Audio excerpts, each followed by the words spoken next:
Just give me a second. Just give me a second.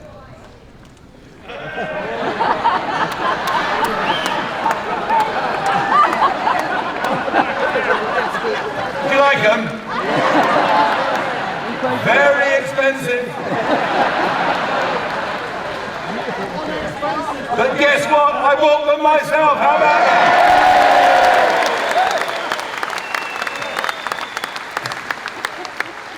Wow, I've got to tell you, the energy, the optimism, the enthusiasm that we've got in this room is not something that can be replicated by any other political party in this country. And indeed, I wonder whether there's ever been a party conference in this country with this level of energy and fun. Thank you so much, all of you, for coming along and supporting us. So it was the middle of May, end of May this year, and my life was going pretty well. I just had a big 60th birthday. I'm in not bad health, which is down to clean living.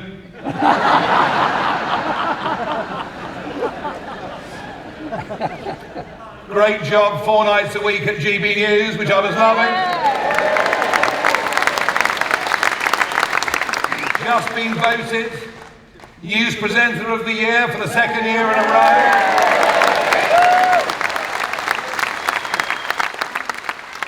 And I had not 1, but 2 grandchildren on the way. The first of whom, I'm delighted to say, was born on June the 23rd, Brexit Day. How about that? So I was doing well, making money, no pressure, no stress, no abuse from the press. Life couldn't have been better. And then Rishi Sunak calls a snap general election. And I think to myself, given the short time period, is there anything I can do? And actually, would I want to do it? Would I want to give up a really comfortable, easy life and one that involved weekends off? Would I want to give it up? Yes. And would it be possible in such a short time frame? Well, I thought to myself, we've just had 14 years of Conservative government. And the last few years, since Boris won in 2019, has been one of a complete breach of trust with the British public on a truly historic scale.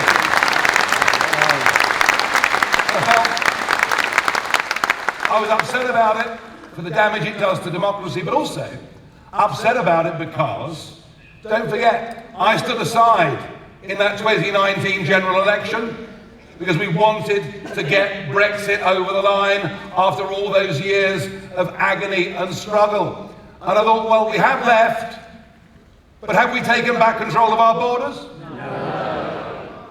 Have we given our 5.5 to 6 million men and women running their own businesses? Have we deregulated and made their lives easier and better? No. In fact, at almost every level, we've been betrayed. And then I thought about what was happening on our streets. The rise of knife crime, the rise of gun crime, the fear of people even in the smartest parts of London to go out for a drink or dinner and for a man to wear a watch or a woman to wear jewellery.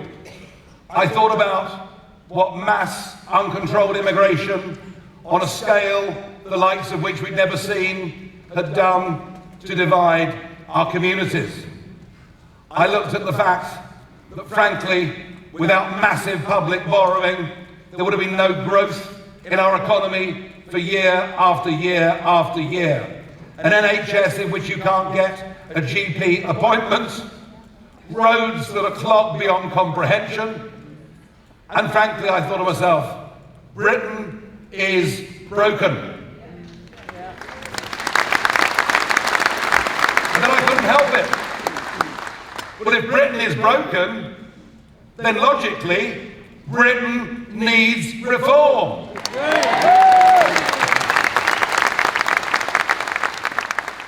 So I was really in a terrible quandary as to what to do, genuinely. And then I went down to Dover for a day. I went and joined Richard up in Skegness, Lee, in his constituency of Ashfield. And I began to have people in the street walking up to me, speaking to me as if almost I was letting them down by not giving up my lovely life. Anyway, in the end I thought, whatever obstacles, the fact we've only got a few weeks, the fact that 40% of the population don't yet know who reform even is, I thought despite all of that, actually, there are two achievable goals in those 4 weeks and 3 days. The first clear, achievable goal was to get millions of votes, and the second,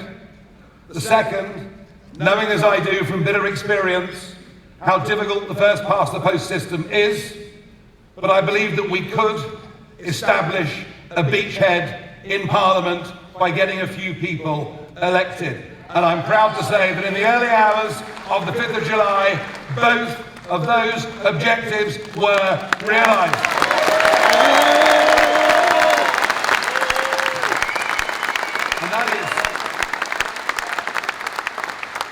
And all that is, it's just the first big step on what I now believe, if you're with me, if you support me, if you're prepared to help me, well, then it will become the first big step on what I believe can be a truly astonishing, historic journey that can do something to do our country good, to honour those that have gone before us, and to give our children and grandchildren a better future. It's the first step.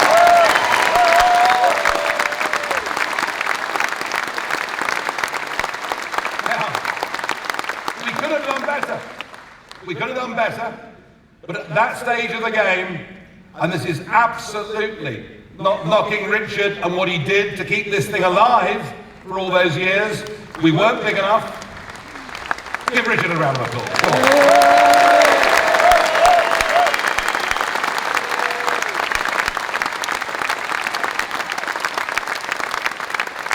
Just at that stage of our development, we weren't big enough, wealthy enough, professional enough to vet general election candidates properly. And we were let down. That amateurism let us down. We could have won a lot more votes, and there are lessons that we need to learn from that. So as I stood after the count in Clacton, in those early hours of July the 5th, I said that yes, of course, I would represent the constituency, the constituents in Parliament, but I had a job, and my job was to professionalise and democratise Reform UK. That was a solemn promise and pledge that I made to you, the members. On professionalisation, we've made some changes. Richard is now my deputy leader, who also sits in Parliament and subs for me as leader when I am not there. And that was a good, solid, sound appointment. I know you all agree.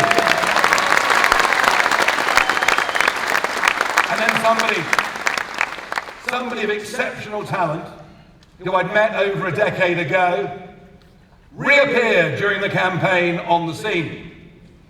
He's a young man in his late 30s, who's done rather well in life, who is really rather patriotic, who just gave a brilliant speech to this conference, and I really think having Zia as our chairman has already made a massive difference to our level of professionalisation.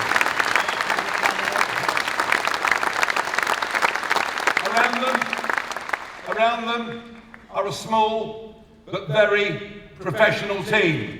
Just look at what they put on in this conference. Isn't it truly incredible? Isn't it beautifully done? And we're recruiting right now to get full-time regional managers and regional organisers. So I feel that my promise to professionalise the party is now on track. I also promise you that in future we will be vetting candidates rigorously at all levels. I promise you that. We haven't got room for a few extremists to wreck the work of a party that now has 80,000 members and rising by hundreds every single day. Amazing. But it's on the democratisation of the party where perhaps I've been the most criticised, although, having said that, I'm quite used to being criticised for virtually everything. Any major terrible event that happens in the country is clearly my fault. Lucky I don't care, isn't it, really? They can write what they like. I don't care, because I know what I believe in.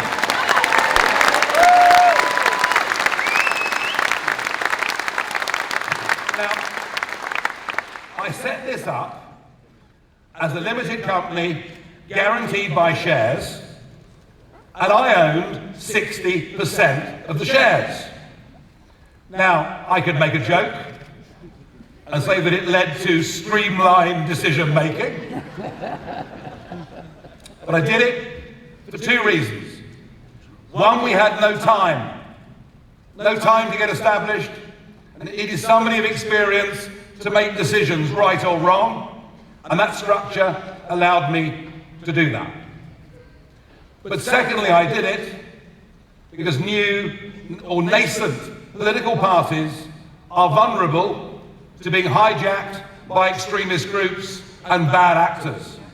And all the while I had control of it, that could never happen. That could never happen. Because we don't want extremists. We don't want bigots. We don't want people who think that way, because we represent the silent, decent majority of this great country that we live in.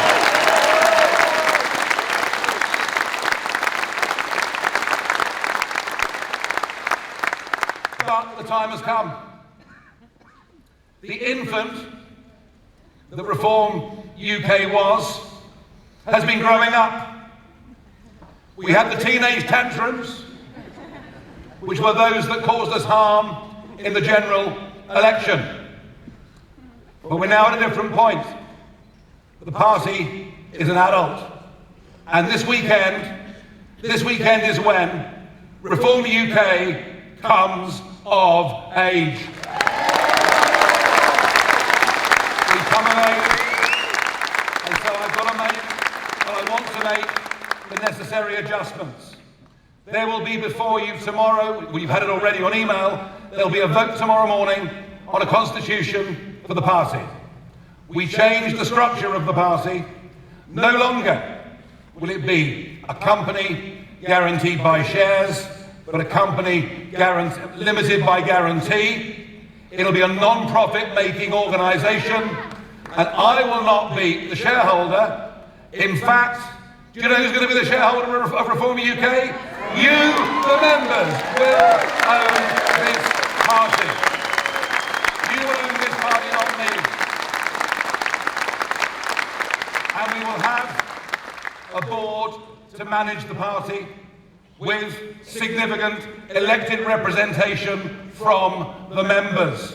And that board will be there to safeguard how we're operating, to prevent entryism.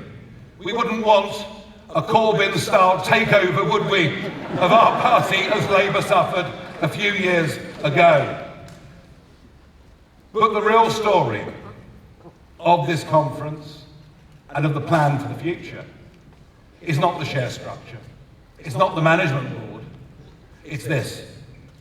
We have already set up, and we are in process of setting up right now across the country, and bear in mind we've done this in 2 months, 266 constituency associations. That is an incredibly fast move. But we need those branch associations in literally every constituency in the land. I went up in the campaign to Sunderland to do a public event. It was organised at 48 hours notice. And 1,000 people arrived. It was incredible. And we were there in Sunderland, where they don't generally like people from Newcastle. But we had Sir John Hall, who was there, who's here with us today. Welcome, Sir John. Lovely to see you. Really good to see you. And John said to me, and he's getting on a bit, but he's done a few things in life, and he's rather bright. He said to me, the problem is these 1,000 people, you remember, they'll all go home and not know anybody else. And it's really what Ant Middleton was talking about this morning. It's about building teams. It's about having unity. And it's through the branches that we get these structures. It's through the branches that we raise money. It is through the branches that we find the necessary candidates to fight elections. It is through the branches that we actually become part of the local community, not just a national political party. And there is a template for this. Now, I never thought I'd say this, but we have to model ourselves on the Liberal Democrats. Now, that doesn't mean that you'll see me cascading down waterfalls. And I won't behave in a way that I think is particularly stupid, even if others think I do. Now, the Liberal Democrats build branches. The Liberal Democrats win seats at district, county and unitary level. The Liberal Democrats build on that strength. The Liberal Democrats put literature and leaflets through doors repeatedly in their target areas. And despite the fact they haven't got any policies at all, in fact, the whole thing's really rather vacuous, isn't it? But they managed with a vote much lower than ours to win 72 seats in Parliament. So not only am I giving you the shares of the party, I'm actually giving you the responsibility for making this a success. Whatever we do,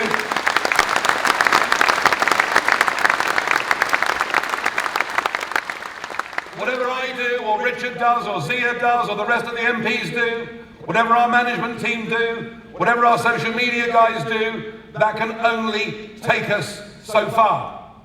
We will not realise our dream unless the People's Army of supporters are organised, unless the People's Army of supporters are helped to professionalise, unless that People's Armies fight elections not just as a paper name on the ballot, but with the intention of winning as many seats as we can. This party will succeed or fail in its historic mission, according to what you 4,000 good folk are able to do and to impart over the course of the next few years. It's up to you. It really is up to you. Now, I'm used to being on impossible political journeys. I was told, Nigel, you're wasting your time. You're wasting your breath. Britain will never, ever leave the European Union. Well, it might have taken a long time, but you know what? We damn well did it against the entirety of the British establishment. And so, when Zia comes along as chairman and says, well, it's obvious, we're fighting to win the next general election. And people think, that's Zia bloke, you know, I mean. He might have been all right in business, but he's lost his marbles. But I don't think there's ever been a time when there is greater disenchantment in the two big parties that have dominated our political life for the last 100 years. Labour have not won through love.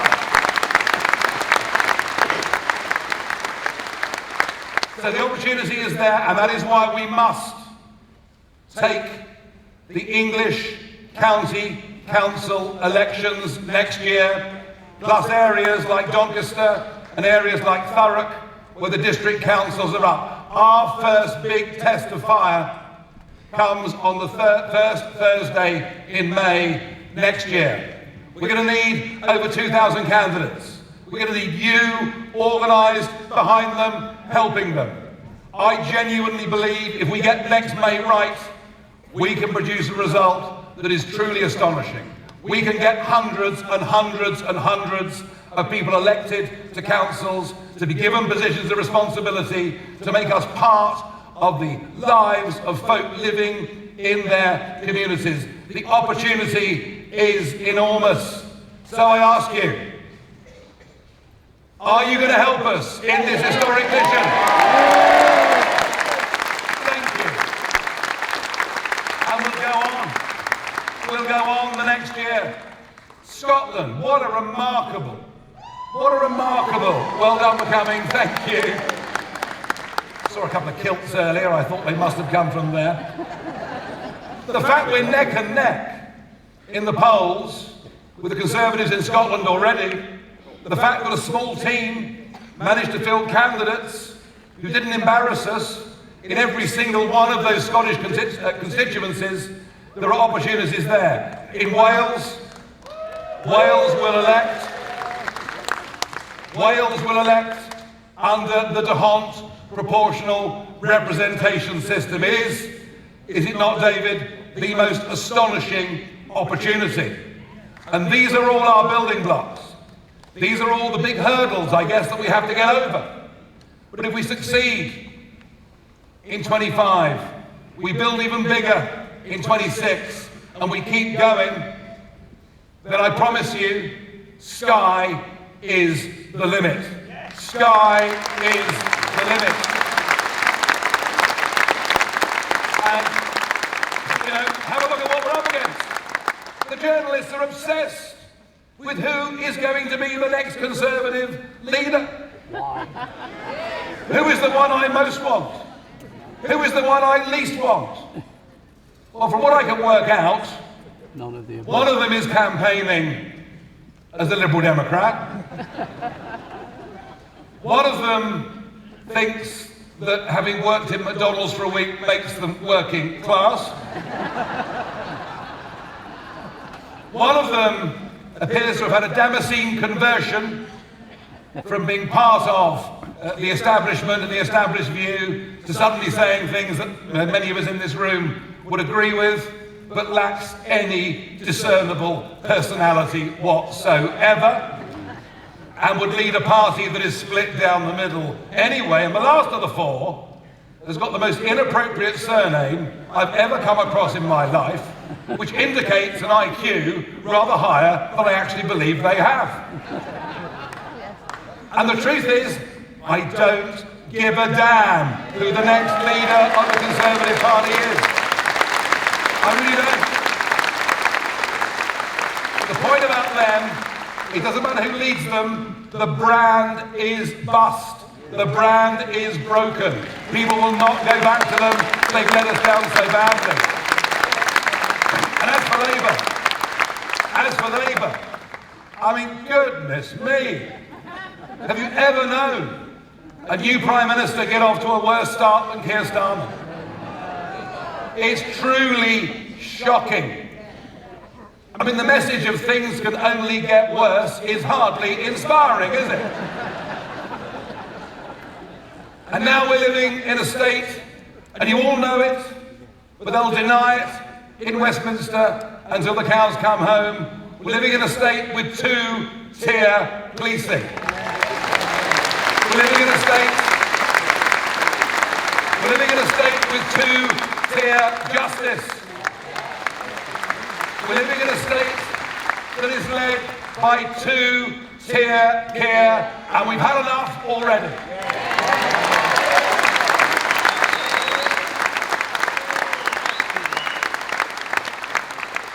One in four of those that voted Labour in the general election on July the 4th, 1 in 4 already say they are considering, they are inclined to vote for Reform UK. Already.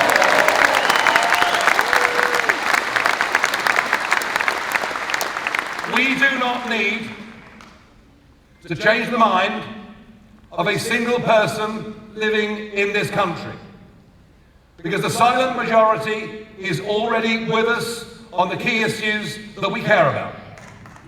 We can win the next general election just with the numbers of people that agree with our principles, that agree that family, that agree that community, that agree that country should be the things that absolutely that everybody in British public life campaigns for, because they are the most important things to all of us that live here.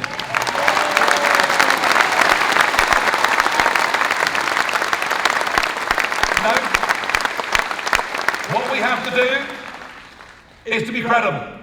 What we have to do is to be on the ground everywhere. What we have to do is to show that we can bring success after success after success.